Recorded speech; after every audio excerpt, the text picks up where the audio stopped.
Let's high-five the air. Yeah! Fuck yeah! Smack my bitch up! Ow! Now that the Call of Duty World War II demo period has ended, we can answer the question, does going back to its roots by getting rid of the jetpacks for boots-on-the-ground gameplay revive the Call of Duty franchise? For me, it's a resounding no. In this particular case, going back to the past also means going backwards in terms of the standards and mechanics that we've come to enjoy from a Call of Duty game.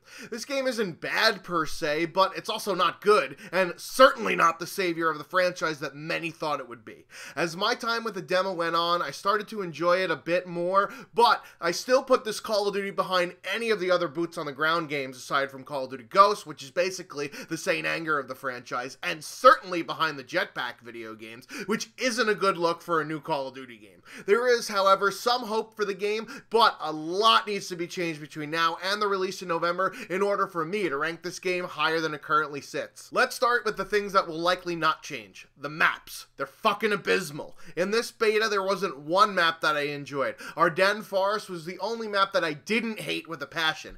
Aachen is a World War II version of Downturn from Modern Warfare 3 without the multiple levels in the middle, and is so squished in the buildings while having a spawn area that's the size of a small continent that it makes no fucking sense in terms of how engagements will play. Gibraltar has the multiple levels I was speaking of in order to break up the 3 distinct lanes, but there are so many long lines of sight in the outside lanes that you're forced to use an STG-44 in all cases. More on that later. Point to Hawk is not terrible in terms of design, with it being a CQC haven with tons of flank routes, but it's so small that people spawn in my asshole like some bad Mexican food.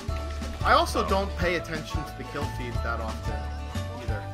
And this guy was literally 2 fucking steps away from me when I spawned. Another thing that won't be altered is the division system in place of perks. Instead of being able to pick from a variety of options to customize your playstyle, Sledgehammer Games, in its infinite wisdom, decided to clump sets of perks together like it's shit in a litter box, such that you can't mix and match like in games past. My go-to setup has always been a combination of Ghost, Blind Eye, or Flak Jacket, depending upon the game mode, along with Hardline or Scavenger and Dexterity. Basically, perks that allow me to stay off the radar while being able to run and gun, flank, and acquire kill streaks. In this game, those perks are scattered across multiple divisions, Ghost and Blind Eye being relegated to Mountain, Flak Jacket and Armored, Scavenger and Expeditionary, and Dexterity and Marathon and Airborne, so there's no possible way I could make my normal type of class in this game. Not to mention, people just starting off in this game are at a huge disadvantage due to the fact that as you level up your division, you acquire more perks for your soldier to give you an even bigger advantage in battle. In games with the point systems for create a class, I also never take a secondary or grenades, as I'd rather use it on another attachment or a perk. With the way the game is currently structured, I'm forced to take both a grenade and a secondary, which means that everyone else is going to take one of those nades as well, thus having things like Flak Jacket and Hardwired or Tac Resist more of a necessity than in games past, which instantly makes the Expeditionary class much more valuable. Can we at least have the option to not take a pistol and grenade, but instead get an additional basic training item? This way, it would give more variety in terms of building our class than being forced into the rigid system that Sledgehammer Games has set up for us. A lot of those basic training perks are just completely fucking useless. Not being able to have skulls on the minimap where you killed an enemy, is that really just as valuable as having less points to earn kill streaks and being able to reroll your care package? I don't fucking think so. Since I'm now giving helpful feedback, let's go into other items that can be changed for the full release. This game is 5 minutes old, and we haven't even reached the halfway point of the fucking score limit. This game plays slower than Evolution and Erosion. The movement feels more clunky than trying to get a stuffed animal from one of those claw machines. I'm getting stuck on more shit than an El Presador video circa 2011. I also thought the hit detection was way off, but I recently watched a Drifter video where he talks about the lack of sticky aim in this build, which then makes my complaints about the hit detection make more sense, and maybe it's as simple as increasing the sticky aim for the inferior input device for an FPS game. The game is very slow-paced overall, with the lack of infinite sprint, the long sprint out and aim down sight time, although they lowered it after some of the complaints on Reddit, which has made a positive experience after that particular build, the slow health regen, and the map layouts. Yet, SMGs reign supreme in the game because of how close quarters most of the areas are, in spite of having long lines of sight due to the plethora of flank routes. Normally, I counter lots of different flanking routes by using a suppressor, which unfortunately, due to the division system, is tied tied to only one set of weapons, and in my opinion, makes the range and damage drop-off too great to even be viable. Whereas in Infinite Warfare, the maps are designed similarly with lots of flank routes, but the silencer doesn't have that big of a detriment, and it keeps me off the map and from getting shot in the back constantly more than a porn star. Just listen to it. Somebody can be like, cringe, how the fuck do you listen to it? And I'm just like, no, come on, how did this guy fucking kill me like that? Really? Come on. The aforementioned STG-44 reigns supreme because it's the only automatic ranged weapon that kills in 4 shots and is very easy to use. The other automatic rifle, the M1941, has a smaller magazine, more recoil, worse iron sights, and there's no reason to use it. Some of the SMGs can compete at medium range, but the time to kill in this game is so weird, it's hard to figure out which situations are good for those types of engagements and which ones to back off and try another route. The weapon balance is supercalifragilisticexpial atrocious, with the LMGs not being competitive other than maybe the Lewis gun after you've grinded through leveling it up all the way. The sniper rifles aren't viable compared to the semi-auto M1 Garand, or better yet the STG-44, and there's gotta be something wrong with the shotguns. I mean, how do I not kill either one of these guys in this point-blank clip?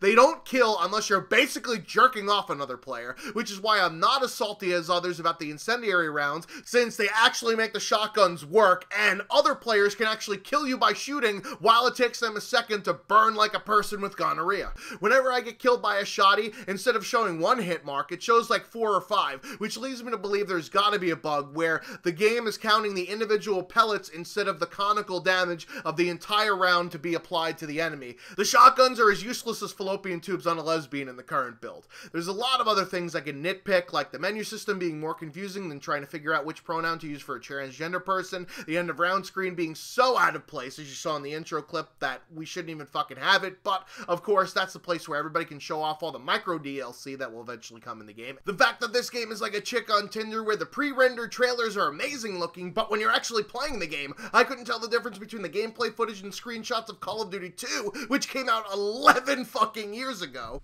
and the score streaks being terrible yet a fucking again. How many Call of Duties is this now where the score streaks are fucking awful? Anyways, let's get to the positive part of this review.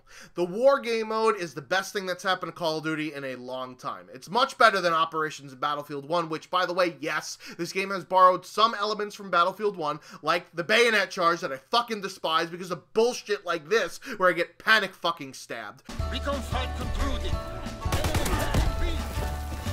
Enemy recon aircraft in the air.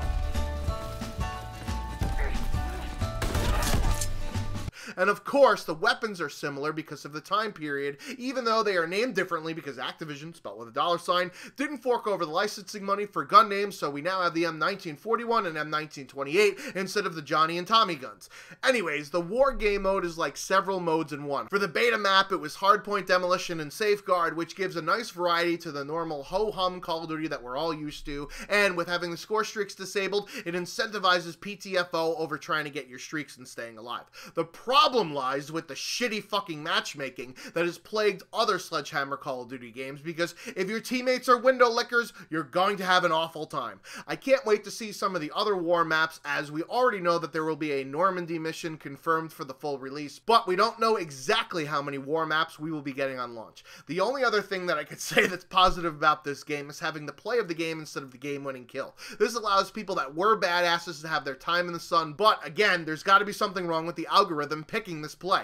I mean, check out this clip here and see what they chose for the play of the game.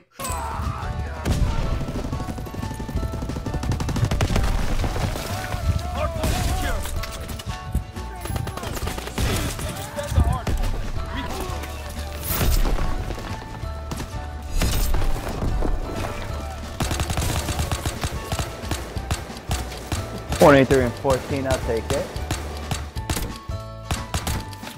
Plus, I kind of feel for trick shotters, as I've already had some sick clips submitted for my top 5 series which don't get shown off, and hopefully they can tweak the algorithm to take the twirly shit into account. Even though I'm not one of those people myself, it just alienates a whole community of players, and I love playing against trick shotters because they're usually pretty awful otherwise, since doing that game-winning kill shit is 95% luck and 5% skill.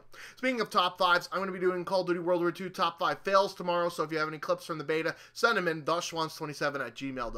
I'll be eagerly awaiting the yet-to-be-announced date for the Call of Duty World War II PC beta to see if any of this beta feedback has been rolled into a later build, as the devs have at least taken some feedback from Reddit and even put it into the second beta weekend, which is a pleasant surprise. But there are more bugs in this beta build than any I've seen in the past Call of Duty betas, with the hardpoint timer, random gamer tags appearing on the scoreboard, shout out to Saggy Sharks, and glitches in the menu system, which leaves a lot to be desired. However, the party up system actually fucking worked, so kudos for getting that one finally right. There's a lot of tweaking that needs to be done to make this game better, and I can't believe I'm saying this, but if gun to my head had to pick one game for November, I'd pick Destiny 2 on PC over Call of Duty World War II based on the experience I've had. I'm quite unsure as to what to do about a purchase as it relates to my channel. The game isn't bad, it's really mediocre and blah, but I know you guys like seeing that type of content on here. If I didn't have a YouTube channel, I probably wouldn't buy this game on release. I'd wait for a sale, and that's how I feel, sadly. Let me know what you guys thought of the beta, as I think a lot of disappointment is going around in the community right now. I've been theschwanz27, over like David Wright's 2017 season. Until next time. Did I have fun in the last match? Fuck you!